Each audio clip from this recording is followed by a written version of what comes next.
Ngwatanio ya ulei ya Azimio ni yavikia kwithiwa nayo yileana kana yaiweta kana niyiyumbanitye kwithiwa mayambililia uneenan'ya kwi muthenyani wa uni kati wamo na Silikali na indi nthini wa livotila ya nengano niwe ulani wa Ndongoi wa Ngwatanio Raila Odinga niwaweta kana Silikali niende kwithiwa yinengane kana yikenga Kenya kila waweta kana tikindu cha kwa Ndongoi wa Azimio Raila Odinga ni umyokanyo muvyu na wamwithia vyu kwa Silikali kamindani ka uneenan'ya wa President Ruto na ngaliko ulei wetelo kwambia kwi unisangio ni ambumbanio ya Bomas of Kenya vamusinwa ilovi. We are here to announce that we are ready. We are particularly ready to return to Bomas of Kenya. We have told our delegation, and we want all Kenyans to understand that engaging in honest dialogue does not amount to surrender or cowardice. You must see it as an act of strength and a matter of common sense. Dhino wa kikaloki na andikimama uvo Raila niwaweta ateti Silikali methitu maina icho uvungu kana Azimio yenda ngethia handshake na yuno wathingilila uneenan'ya uwa uni ni lazima withuwe na uwa na withianu na kana mota ateti molei maina wendi kana kianda na vanini uneenan'yani ukonya ngethi ya handshake. I want to reiterate once again here, Azimio is not interested in handshake.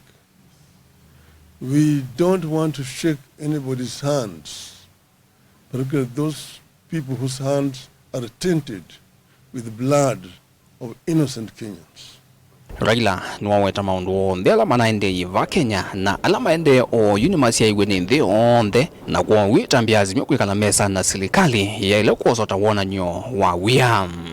We believe that this country deserves peace, not paralysis.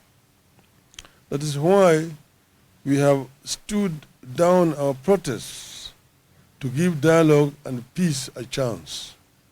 Dhino uneenan'ya ngaliko ya Azimio yithiwe Ndongoi ni Ndongoi wa chama cha Wiper Stephen Kalonzo Musyoka na ngaliko ya Silikali thi unguo Ndongoi wa Ndongoi yale ingi bungeni muyumbu wa Kikuyu Kimani Ichung'wa atioka muyu withiwa ivathukanyo cia maundu maito alama ile kuneenan'ya mesani no.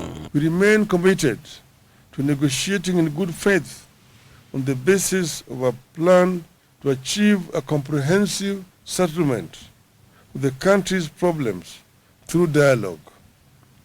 We stand for transparent, above board, and speedy talks guided by decorum, honesty, and respect for the people of Kenya.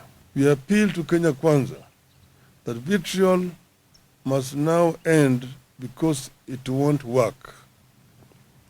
Propaganda must now end because it has not solved our problems this past year, and it won't in the coming year. Vilengo wa mavogu mavamusino ilovi nye Nito Benjamin na mwaka.